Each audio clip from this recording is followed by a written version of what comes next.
ఎన్నో రకాల పూలున్నా వాణిజ్యపరంగా విలువ కలిగినవి, తోటలుగా సాగు చేయగలిగినవి కొన్నే. అయినా ఎప్పటికప్పుడు కొత్త పూలు వ్యాపార సరళిని సంతరించుకుంటూనే ఉన్నాయి. గత కొద్ది సంవత్సరాలుగా కొబ్బరిలో పూస్తున్న హెల్కోనియాలు అలంకరణలో తమ ప్రత్యేకతను నిలుపుకుంటున్నాయి. కొబ్బరి చెట్టు నీడున పెరుగుతూ కోనసీమ రైతుకు ఆర్థికంగా చేయూతనిస్తున్నాయి. అందుకే కొబ్బరి సరసన ఈ పూలను పూయించేందుకు ఆసక్తి కనబరుస్తున్నారు. వివాహాలు, వేడుకల సమయంలోనే గిరాకీ ఉన్నా మంచి లాభాలనే కళ్ళజూడవచ్చంటున్నారు. ఆకు చూసినా పువ్వు చూసినా అరటి మొక్కలాగే కనిపించేవి కొన్ని, ఆకుచాటున పూసి ఆకట్టుకునేవి మరికొన్ని, మెట్ట తామరను మరిపించేవి ఇంకొన్ని, ఆకర్షణీయమైన ఆకులు గలవి ఎన్నో. మొత్తంగా ఎట్టు చూసినా వింతను గొలిపే పువ్వులే. అందంగానే కనిపిస్తున్నా ఇవి పువ్వులా అనిపిస్తాయి. పువ్వుకుండాల్సిన సున్నితత్వం లేదు, సుమాలకుండే సుగంధం అంతకన్నా లేదు.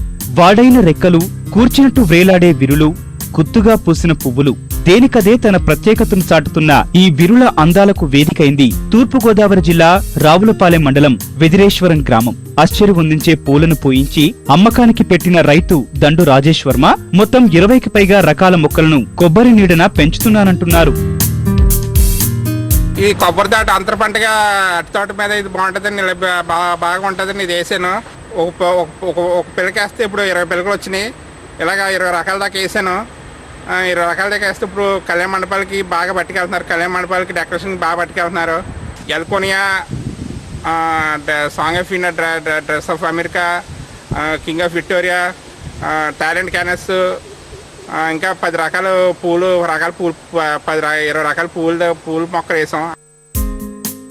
Heliconia, Thailand cannas, song of India ఇలా 10 రకాల పువ్వులు పూసేవి, మరో 10 రకాలకు పైగా ఆకులనిచ్చేవి కొబ్బరి నీడన నాటారు. పువ్వైనా ఆకైనా అమ్మకానికి అక్కరకొచ్చేవే సుమా. ఎంత బాగుందో ఈ మొక్క అనిపిస్తోంది కదా. అలా అనుకుంటున్నారు కనుకనే వేదికల్లో వీటికి స్థానం దొరుకుతోంది. వాటి పెంపకంతో రైతుకు ఆదాయం అందుతోంది. మూరెడు కొమ్మ కత్తిరించి ఇస్తే 8 నుంచి 10 రూపాయలు ఇస్తున్నారు డెకరేషన్ వాళ్లు. ఇక పువ్వుల దగ్గరకొస్తే పువ్వును బట్టి ధర. జడలో తురుముకోవటానికి అక్కరకు రాదు గాని ఈ పువ్వు పేరు మాత్రం వాలుజడ. దీని ధర 30 రూపాయలకు పైచులుకే. ఇక రూపుకు తగ్గట్టుగానే మన వాళ్ళు అరటి పువ్వు చెట్టనే పిలుస్తున్నారు. ఈ పువ్వు కావాలంటే 20 నుంచి 30 రూపాయలు వెచ్చించాల్సిందే. ఇక పసుపు రంగుతో వాడిగా కనిపిస్తున్న ఈ పువ్వునే బర్డ్ ఆఫ్ ప్యారడైజ్ అంటారు. ఈ బర్డ్ 5 రూపాయలకే దొరుకుతుంది. అన్నింటికంటే రవాణాలో నలిగిపోవటం, త్వరగా వాడిపోవటం ఉండకపోయేసరికి డిమాండ్ ఎక్కువగా ఉంది. ఎవరికి ఎన్ని కావాలో ముందుగానే చెబితే ఆకుల చాటు నుంచి కోసి కట్టలు కట్టి సిద్ధంగా ఉంచుతారు. ఒకసారి పువ్వు పూసిందంటే ఆ మొక్క ఆయువు తీరినట్టే. అయితే లెక్కకు మికిలిగా పిలకలు పెడుతుంది ఈ హెలికోనియా. ప్రతి పిలక పువ్వునిస్తుంది. ఈ రైతు నాటి అంతా కలిపితే 6 మాసాలే అవుతోంది. పువ్వులివ్వటం మొదలెట్టి 2-3 నెలలవుతోంది. ఒక్కో పిలకే నాటినా ఎంత గుబురు వచ్చిందో చూశారుగా. అవటానికి ఈ పూలు విదేశీ పువ్వులే గాని మన కడియం నర్సరీలోనే ఈ మొక్కలు దొరుకుతున్నాయి. అక్కడి నుంచే తెచ్చి నాటుకున్నారు ఈ రైతు. మొక్క ధర 20 నుంచి 30 రూపాయలు పెట్టి కొన్నారు. ఇప్పుడు ఒక్కో పువ్వే 30 రూపాయలకు అమ్ముతున్నారంటే లాభం బాగానే ఉన్నట్టుంది కదూ. ఇక ఇక్కడ విరబూసి కనిపిస్తున్న ఈ పూల మొక్కే థాయిలాండ్ క్యానస్.